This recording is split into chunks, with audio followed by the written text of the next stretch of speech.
Start.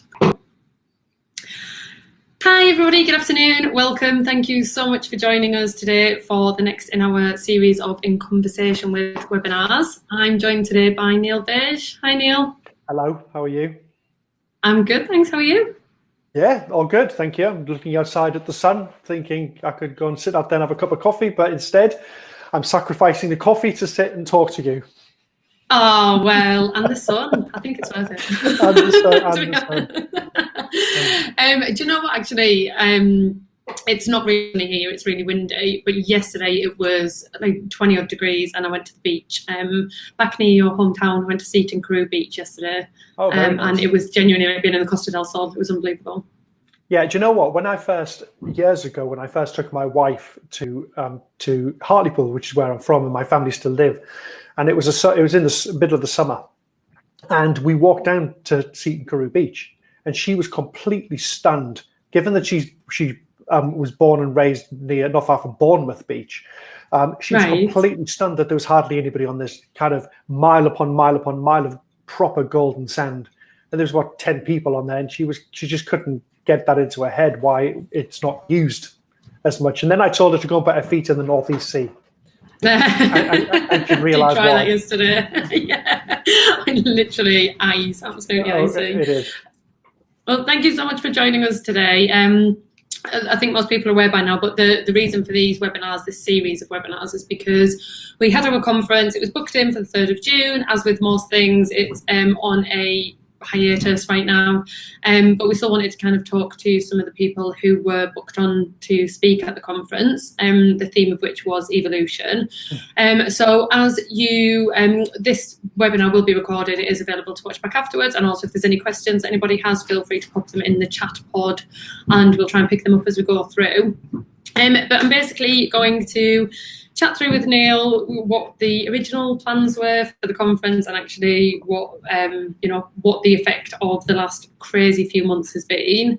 And I think we'll just touch on some of those subjects as we come out of that. So I guess just to start with, a couple of months ago when we were first talking about the conference, what was on your mind at the time? What was kind of the big topic at the time and the thing that you thought you'd be talking to us about?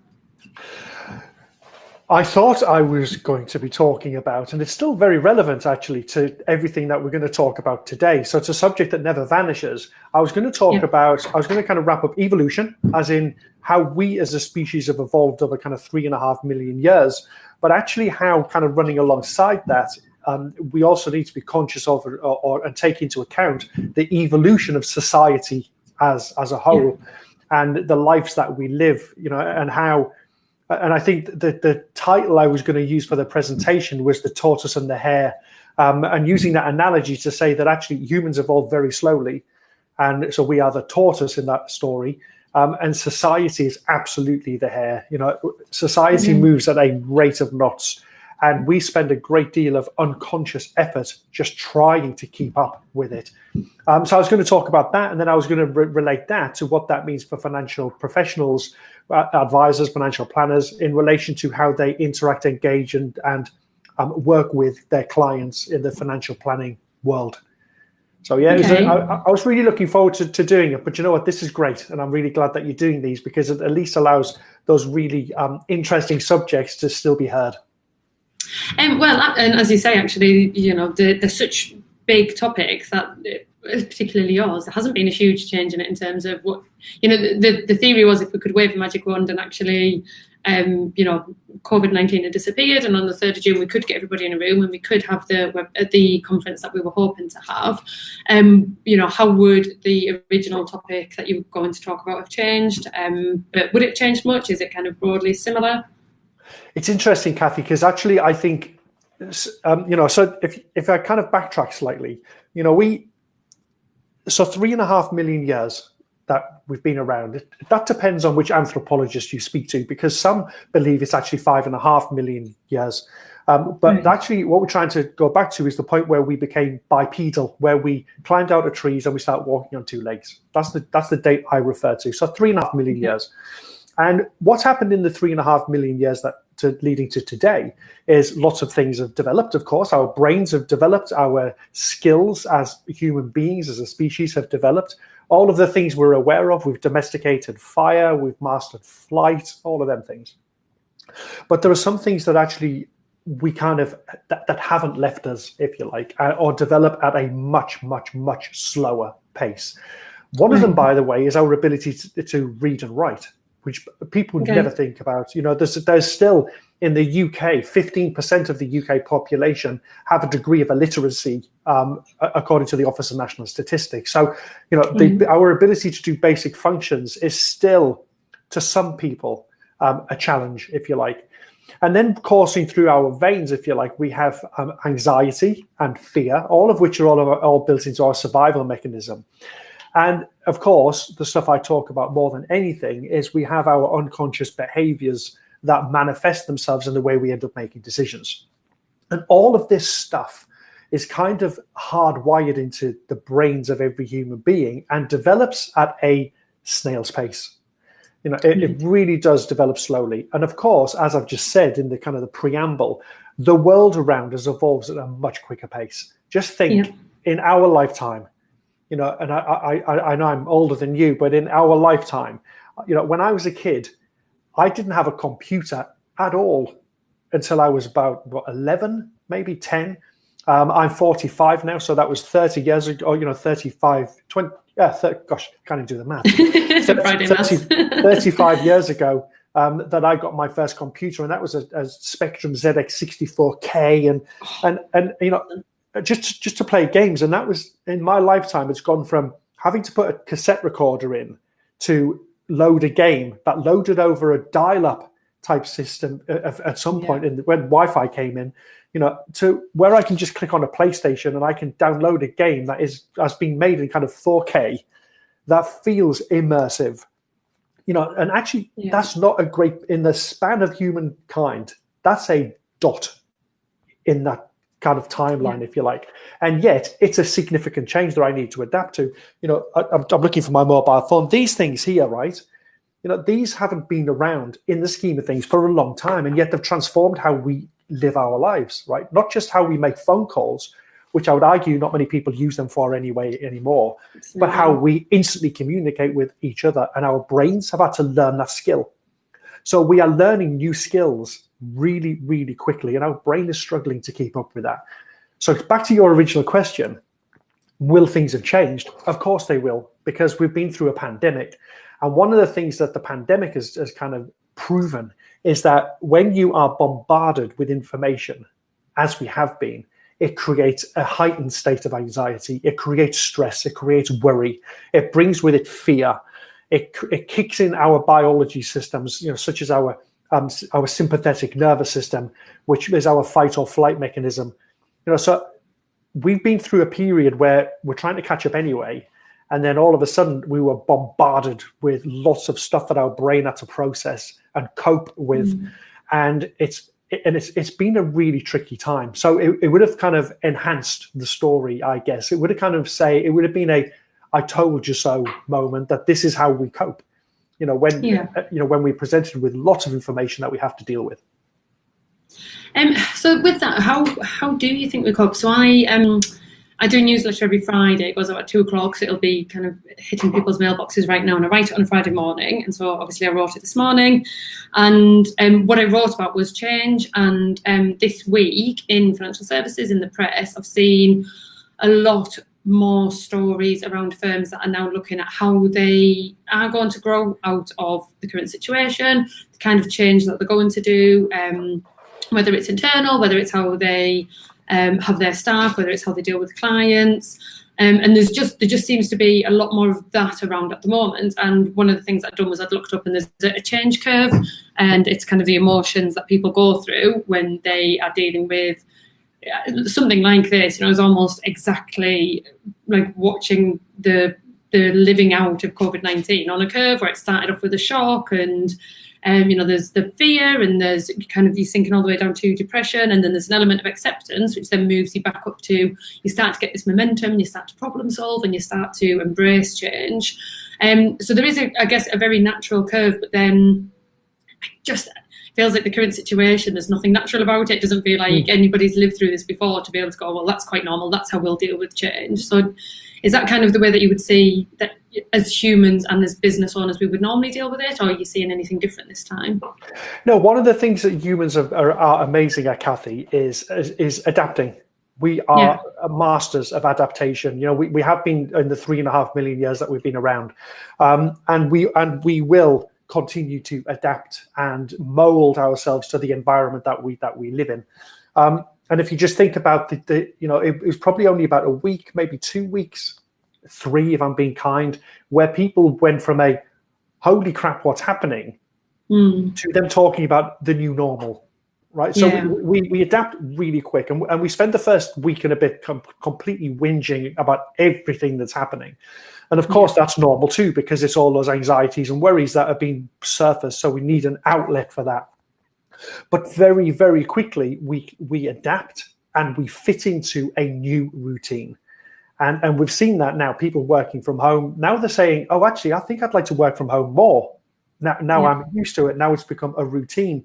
But actually what would happen is if everybody went back to work, if everybody's forced back to work, if everybody's forced back into an office, then it wouldn't take long for that to become the new normal again, because we adapt. We are constantly adapting. So I think one of the things that this crisis has showed us is that, one, we're good at adapting. Two, there are better and more efficient ways that we can actually deliver our professional lives. And I think that aspect is the one that I think we'll take out of the pandemic going forward. I think it's forced businesses to look at the way, how efficient they are. And actually more kind of, I guess more poignant than that, is it's made them realize that their people, the people who work for them, actually need to get some form of work-life balance. You know, they want to be sitting at the dinner table with their kids at 5 o'clock. And not stood up on a packed train traveling from London Waterloo down to the South Coast, and then by the time they get in, the kids are in bed. And I think the good employers will take this pandemic as a lesson in how to create an organizational structure that allows people to have that work-life balance. And if that comes out of this, that'll be amazing. But I think, to finish this bit off, the one thing that is absolutely a given in the evolution of human beings is we do like to kind of return to some level of normality that we recognize. And when this is over, kind of getting in the car, going to the beach, having a barbecue on the beach, doing all the things that we've done for a long, long, long time will just become normal again. And I think it's on the periphery where some changes may occur. No, I agree. I think it's like putting a comfortable pair of shoes back on, isn't it? Where even if you haven't worn them for a long time, once you put them on, it just feels like a good fit, that you probably could slip into it. And I agree as well what you're saying just about how quickly you can adapt to things. I was talking to somebody about prior to this, I was in London pretty much every single week with work, and that was my normal, was kind of the trains to London and staying over and then coming back. And I was there just a couple of days before lockdown, and it was so eerie. It was really, really creepy, just kind of seeing how empty it had already got, and you could feel it in the air. And I think because of that last day that I had there, when I think of London right now, I still just think, oh my God, it just feels uncomfortable. I can imagine how odd it was. I don't feel like, even if it was open tomorrow, I don't feel like I want to get on a train and be back there. But I was talking about this and saying at the same time, I know that when I do, I'll do it once and that'll be it. You just slip straight back into it. You can absolutely pick up those habits again. And as you say, you adapt to things really quickly as well. So what might seem, a couple of months ago, people saying you'd stay in your house for 2 months, it'd have been inconceivable if you had to think about it beforehand. But actually, I think we do adapt. I think it's almost scary how quickly everybody seemed to have adapted to the current situation. Yeah, and I'll tell you what else I've noticed as well from people I've been speaking to. So I do a weekly call with about 50 people, and there's been lots of conversation around this on that. And one of the things that I think has come out of this is it's allowed us to pause, right? One of my friends, Daniel Crosby in the US, calls this the big pause. This is the big pause on life. Somebody's went, that's it, figure stuff out. Yeah. And you can either sit and struggle through this because you're thinking of all the negativity and all of the negatives that are currently in the air, or you can stop and pause and think, hang on, this is kind of making me really kind of reconsider what I hold dear to me, what's valuable to me, what I want out of my life. There's a pandemic sweeping the planet, and it's kind of brought into sharp focus what's important. So, is traveling every day of your life, early on the morning, late at night, to do a job that you kind of like, as important as the last 8 weeks when you've been able to see your kids every morning and your kids every night, and you've been able to have a life, you've been able to see them grow in front of your eyes, and this little thing, I think people I've spoken to are this is kind of like a slap in the face for them in some regard. It's kind of like, look what you're missing. Whilst you're living this life, or you were living that life at 100 miles an hour, look at all of this life that's been going on over here. And when you get dropped into that on a daily basis, people are going, God, you know what? This is actually amazing. I love this. And so I think it'll cause a few people to, not because of that, society will change en masse, but because individuals will make the choice of the way that I live my life then is not how I want to live my life going forward. No, I agree. I think there's something as well around that pause concept. It's the kind of thing that we all probably say in some shape or form, and always have done. If only life would pause, if only I could get more hours in the day, kind of whichever way you look at it, it came to the same concept of, if I could just press pause over here, there's all these things over here that I would do. And that's what we've done, kind of in the business. We've just gone, actually, we've been given the opportunity of a pause. Of everything else has just stopped. So all these things that built up over years and years and years that we wanted to do and we wanted to focus on, and we never had the time to because we were so busy doing the day-to-day. We can do them now, and we can, we need to knuckle down and do them quick, because it's not a pause for years and years. Actually, it's kind of, it's almost going to be over before you know it. But it is opportunity. It's almost be careful what you wish for, that you wanted that to happen, and then it's happened, and all of a sudden it feels really weird. And as you say, you can kind of almost, it's easy to sit and wallow in it, but I also think I hope anyway, it's probably the only time it will ever happen. I've never known anything like this where everything just stops and you've almost got that chance to reset. It's got to be pretty unique. Yeah, that's an interesting view of the world, Kathy, because I have I think I have a slightly different view, but I'm completely happy if your view of the world plays out, because my view is I don't think this is the only time that this is going to happen. I think at some point in our lives again, there will be something where the world kind of goes, we need to just get on top of this and stop again, because this is shown governments around the world that they can. At great cost, of course. I'm not naive in that regard. Absolutely. But they have shown that they can put into place significant measures that prevents or slows down the spread of something that could wipe out lots and lots of people. And so I pray and hope that this never, ever happens again. Trust me, I really do. But part of me feels like it's been to some degree a practice run for something that may happen in our lifetimes again. And all I'm saying to businesses I speak to, especially from a behavioral perspective, is if you can't assume that the opposite is true, that this will never happen again. So therefore you should put in place some measures that if this did happen again, it means you can react a lot quicker than we did this time around when it was all novel and it was unique. So I think learn from what we've been through, figure out the difficulties that we had initially, put plans in place to deal with them if it does happen again. And if it doesn't happen again ever in our lifetimes, then we should celebrate that, not the fact that you spent time planning for something that didn't happen. No, absolutely, agree. You mentioned something then actually just around sort of behaviours. I was thinking about this. So obviously that's kind of your bag, if you like, behavioural insights and how people. We've done webinars before where we talk about unconscious biases and how they affect people and the decisions that they make. And in your experience, something as phenomenally catastrophic as what we've gone through, something such a huge change, if you tested people's behavioural biases beforehand, so you tested them maybe 3 months ago, and then you tested them again afterwards, immediately after a crisis, would it normally have a big impact? So if if we took it to almost a risk profiling level, and somebody was previously really adventurous, and then there was a massive stock market crash, and then you tested them again and they were very cautious because they'd been burned, do you get that kind of equivalent on a behavioural level? Do you see external events like this impacting on people's biases, or actually are they so embedded within them that they wouldn't change the way that they were anyway? That's a great question. And the answer is that our behavioral biases, our kind of unconscious behavioral biases, which make us, if you like, are formed over a period of time. It's a mixture of nature and nurture, but actually they're kind of well formed by the time we reach adulthood. And they can be nudged left or right now and again, but typically, like a strong elastic band, they kind of twang back to their kind of, the comfortable point, if you like. So if you are loss averse naturally, behaviorally, then you're loss averse. It doesn't matter whether you're making tons of money, you're still loss averse. You don't want to lose a pound. It doesn't matter whether you've got £10 or whether you've got £1 million, you're loss averse. Okay.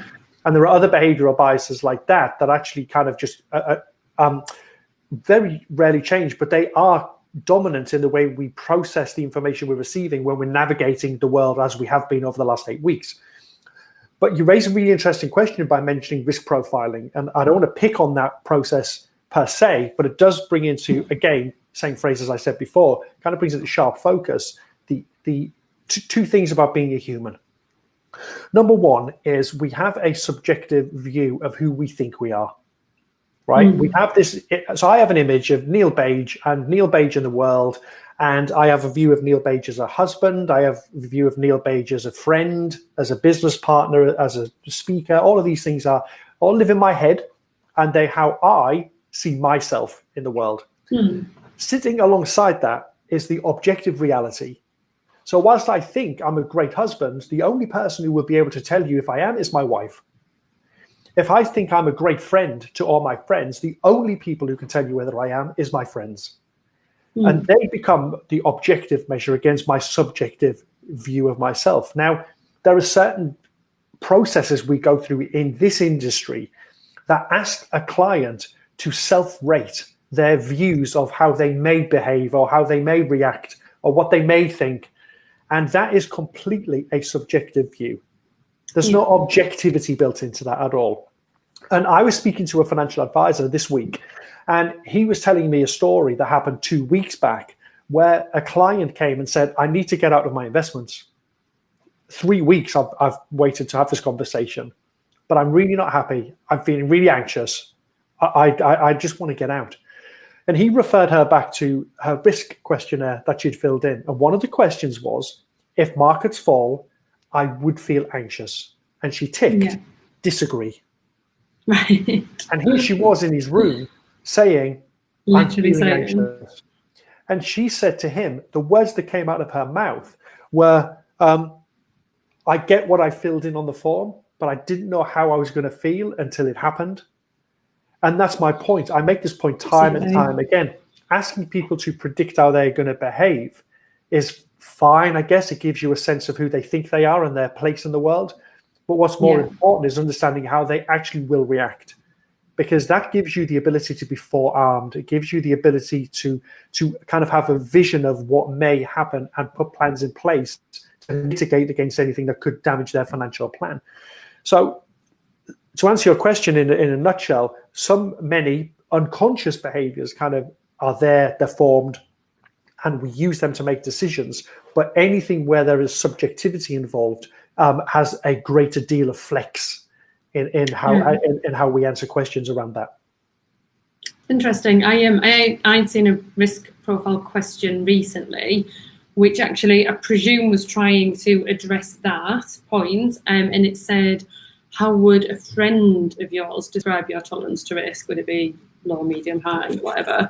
And I just, at the time, I just thought, what a silly question, because I wouldn't like anybody to ask me what level of risk I thought any of my friends had. And it's almost, that's almost double subjective. I'm not only being subjective about my own, I'm trying to guess theirs. But I'm guessing now that I think about it, they were trying to do, what you've said there, almost trying to get the objective view, but you were still trying to get it through the same person. So it's Yeah, that's subjective. it absolutely. Do you know, there's two things wrong with that question, and I'm listen. We have at BIQ, we have a whole behavioural infrastructure, and one of the modules that we deliver is a question, psychometric ATR, subjective, 10 questions, because it's an important part of the equation. Understanding how people see themselves, their ego, if you like, is really important to understand. But you need to put that together with objective measures so that you have a full picture of who the person is. The problem with the question you've just asked is anybody who is worth their salt will tell you that risk-taking is domain specific. Just because you are a nutcase when you put a pair of skis on your feet and you'll jump off mount helicopters and ski down pistes that are like this, doesn't mean that you'll be risky when it comes to investing money.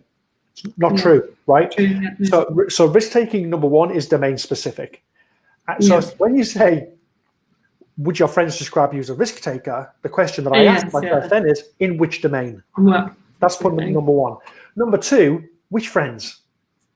Because I do ski all the time with one of my friends who understands what my risk taking is like on a pair of skis. That's why I use this analogy.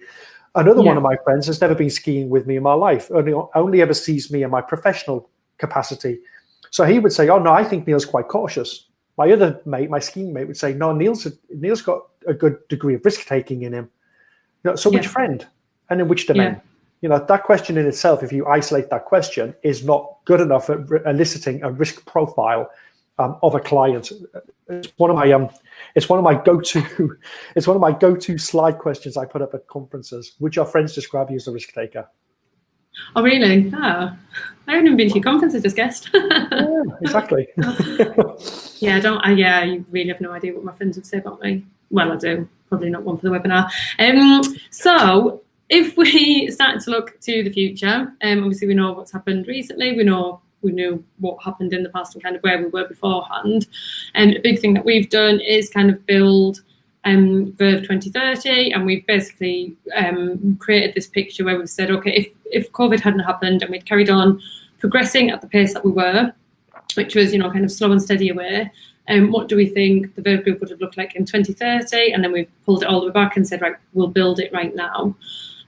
So I guess we'll come on to kind of financial services generally and how we think that might look after all of this. But specifically for you, for BIQ, for your business, if you had a crystal ball before all of this happened and you knew where you'd be in 2030, where do you think it was? And do you think you'll kind of accelerate any of those plans now? Gosh, that's a searching question, actually. I think we had, like every business did, right? We had to adapt. And when this was dropped on our laps, it was I described it to a friend of mine the other night as like being punched in the gut and having a rug pulled out from under your feet at the same time. It completely floored us because we're a young startup business and we've spent 5 years building a product to get ready to launch. And the irony of the whole thing is it was ready to launch the week of the lockdown. And of course, you then go, well, what do you do? How long is this going to last? No idea. So do we delay by 12 months after we spent 5 years building this thing?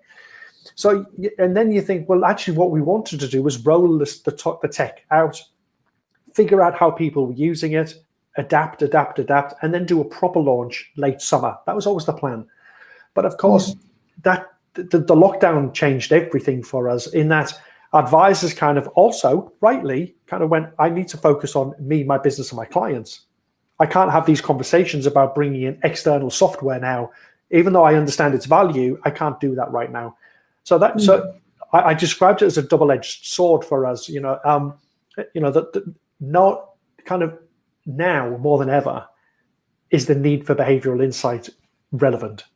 But launching a brand new, completely brand new service during a pandemic couldn't have been timed any worse if you tried. So we had to adapt. And I think what it's done is it meant we had to bring some things that we were planning on doing in the future right up to today. And we've had to deliver new features that we didn't want to deliver yet because it may create an overwhelming situation for people.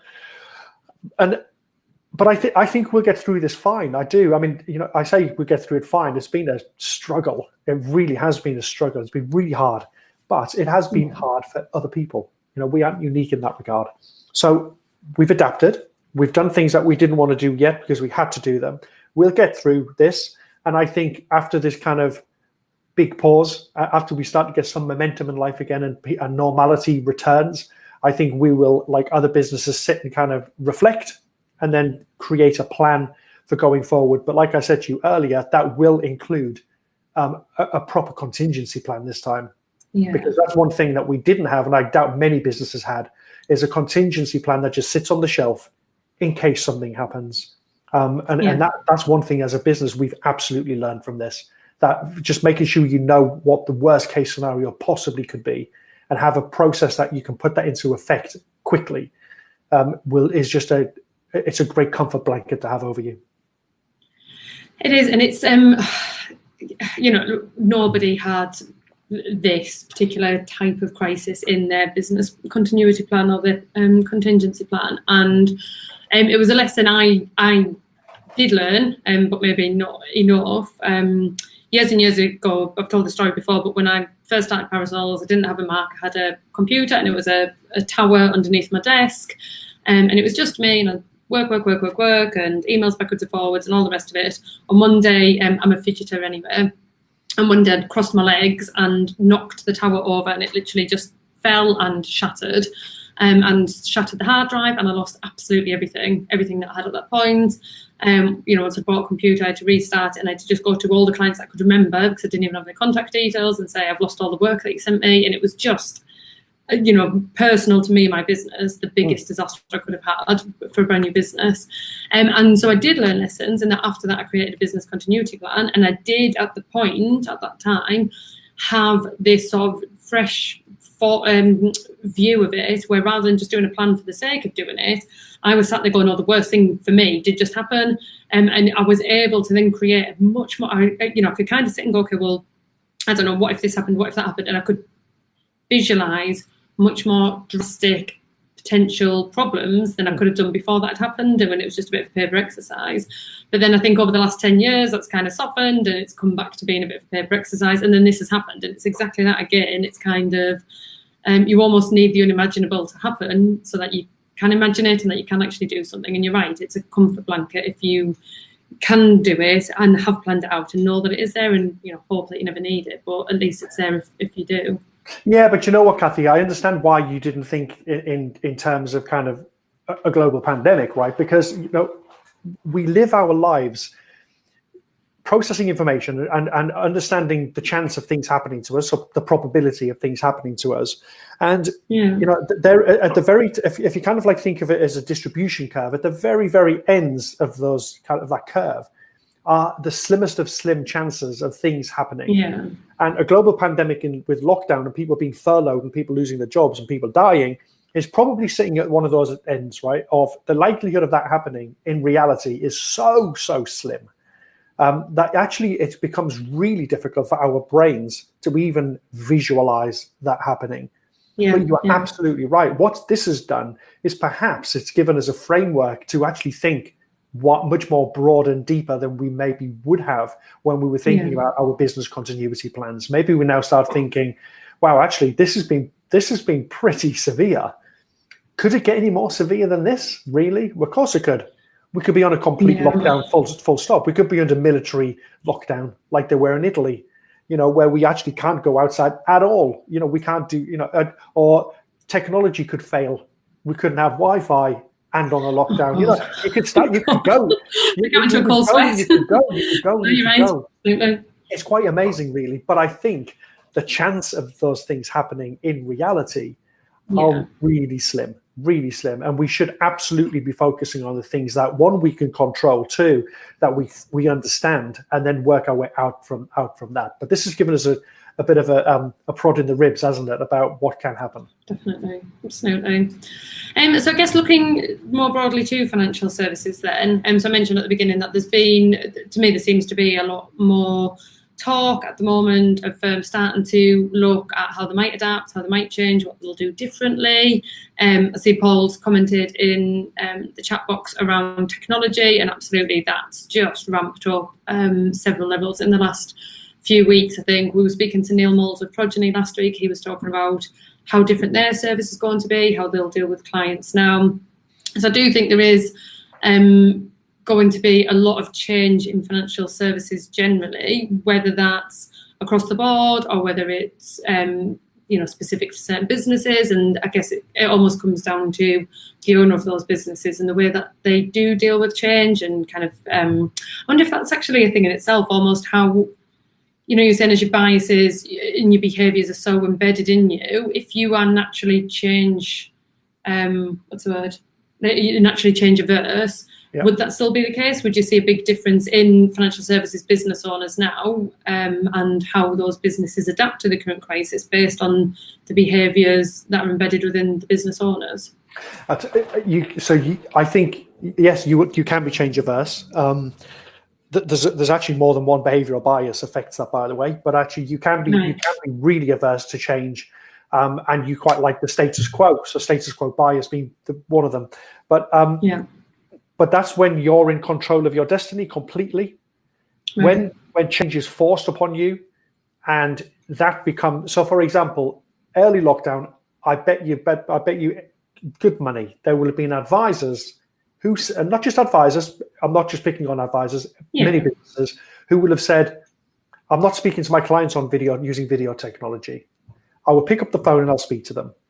And then eventually what happens, as we've seen, is more and more people become used or get used to using Zoom or Skype or Microsoft Teams, whatever it is. The more and more people get used to that technology and the ease at which it can be used, the more they actually start to drive the demand.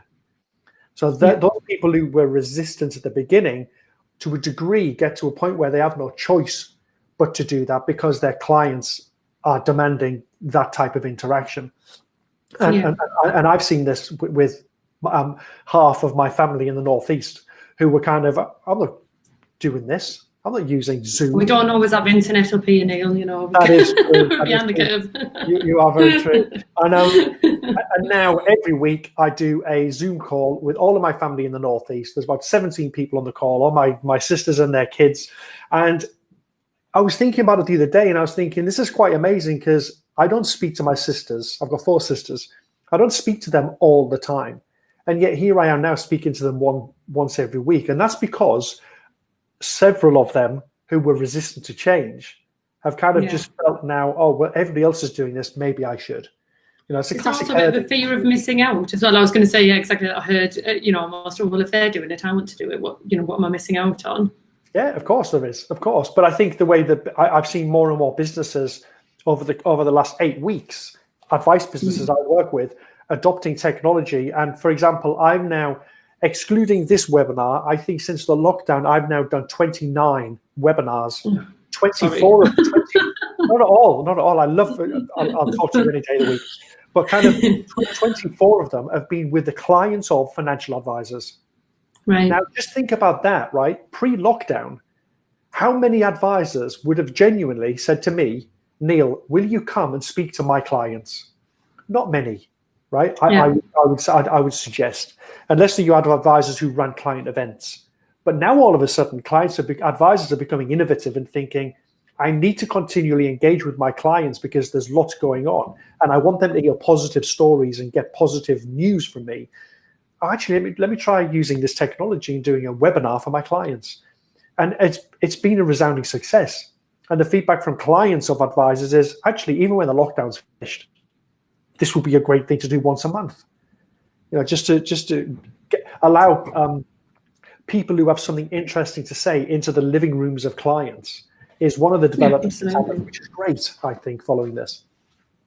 Yeah, and I think I described it to you as well as I see it as what this has created is more options for people. So there's almost more options in your bag than you had before. So, when things are settled down and you can go back into people's houses, which will happen eventually, that's what you had before. And that's still an option. It's being taken away from you temporarily, but it'll come back. But in addition, are all these new options. There is dealing with things online and webinars and Zoom that you didn't have before. And I think that in itself just feels like a positive that, ultimately, while things might have been paused, they've not been taken away, they've been added to in future. And with more options just comes more possibility for everybody. Yeah, I agree with that. And I would I would caveat it with, there are options, and people will say to advisors, I'm happy to do Zoom calls now. Now I'm used to it. I'm happy to do a Zoom call. And of course, that allows advisors to be much more efficient because they can deal with more people quicker than they would have if they were trying to physically see everybody all of the time. But you can't take away, going back to the very beginning of this conversation, the fact that we've spent 3.5 million years evolving as a species. And one of the things, amongst the many things that we do really well, is we pick up on subtle cues from another human being who is in our presence. It's very hard to do it over this type of medium, but when you're in the same room as somebody else, just even if it's a little flick in the corner of their eye, we are so susceptible to things like this that very quickly you get a sense that they're not okay, or they're uncomfortable, or they're not understanding what I'm talking about, without having to ask them that question. So one of the key things about the business that we're in, especially financial advisors and planners are in, is you can't just completely cut off that human-to-human engagement, because it tells you so much about the human being. It really does. And there's a ton of stuff that will just naturally be missed if only our engagement is done via a Zoom or a Skype call. It'll be great, of course, but there'll be things, you need to accept that there will be things that are missed in that exchange. Absolutely. Yeah, I think exactly that. Finance is such a personal thing, and we were even talking at the start of this about how you do this and where you look, and exactly that. It's not the same, and I think there'll be maybe different types of financial advice, maybe more transactional stuff where it's very straightforward, or somebody who's very experienced and you can have a quick call and you know that you understand. But there'll definitely be conversations that people need to have that it just wouldn't work over technology. Which kind of leads me into, there's a question that Paul's put in, which I'll make it the last question because we're almost out of time. But also I am really interested in your view on it. So he's said that trust is at the centre of financial advice, and it seems that firms are worried about establishing trust online. So I guess coming from the other angle, not just needing that human interactions that you can read to the other person, but actually the other way around. Do you think that is a challenge? Do you think creating trust for financial advice via just online technology would be a problem? I do. I really do. I think if you're looking for just a transactional style advisor just to affect a transaction for you, doesn't matter. You can gain that from their brand. You can gain that from testimonials. You can see the people who use them trust them, and you can take some degree of comfort from that. But actually, if you are trying to form a relationship where trust is central to that, looking at the whites of someone's eyes, properly looking at the whites of their eyes, not through a screen, not through a camera, and seeing their body language and seeing how they interact with you on a human-to-human level, to see whether they exhibit empathy, to see whether they have sympathy, whether they understand you, whether they speak your language. All of these little things combine to create a kind of another one of those comfort blankets that I put around me that says, I can trust this person. And actually, if you just think back to the way we interact with humans generally, we can kind of establish a degree of trust with another human being very, very quickly in the scheme of things. Someone who you just met, you could spend 25 minutes with, half an hour, and there is something that you would never be able to write down or articulate that just tells you, I can trust this person. And that's what I mean about all of those subtle cues. That's what evolution has made. It's made us into these fine-tuned machines at understanding other human beings. And of course, there's negatives and positives to that. But actually, the question is, I agree with it. It will be. I just think it will be not impossible, but I think it'd be quite tough to establish any degree of proper trust with another human being if I've only ever seen them and I've only ever heard or spoken to them via the laptop that sat in front of me. I would need to at least shake the hand, at least have that tactile way of engaging with them, just to understand whether I really do trust them or not. A long time before you can shake anybody's hand, I'm afraid. I know. And you know what, I was thinking about the question you asked before this one about technology and Zoom and advisors. One of the things when I speak at conferences, I often walk off the platform or the stage, wherever I'm on, and say so I talk about technology augmenting the advice process, not replacing it. So I think that the advisor, the human in the equation, dealing with the human, will never be replaced by technology. But all of the services and what we deliver can be. And I often walk into the audience and say, one of the things a computer will never be able to do, and I put my hand on someone's shoulder and look at them and say, they'll never be able to say, you're going to be all right, or don't worry, and that touch, that feeling of proximity to another human being who cares is so important for our development as a species. It's so important in the development of any relationship that I have, in particular with my financial planner, that actually that feeling I get from that, which helps the trust part of the equation, but it just makes me feel listened to, and that this guy gets me and he's in my corner all the time. And so I think technology augmenting that is where the gold dust is. Oh, well, thank you. It's a perfect place to end. And that 45 minutes has absolutely flown by. Thank you so much for joining us. Very welcome. And hopefully we'll get a conference at some point and you can come back and we'll pick up where we left off. Thank you to everybody who joined us as well. This will be kind of posted out and available to watch back on. And next week I'm chatting with Abby Knight, who was also going to be at the conference. So I'm really looking forward to that. And yeah, hope everybody has a lovely, lovely bank holiday weekend, yet another bank holiday. And see you all soon. Thank you, Kathy. Thanks, Neil. Take care.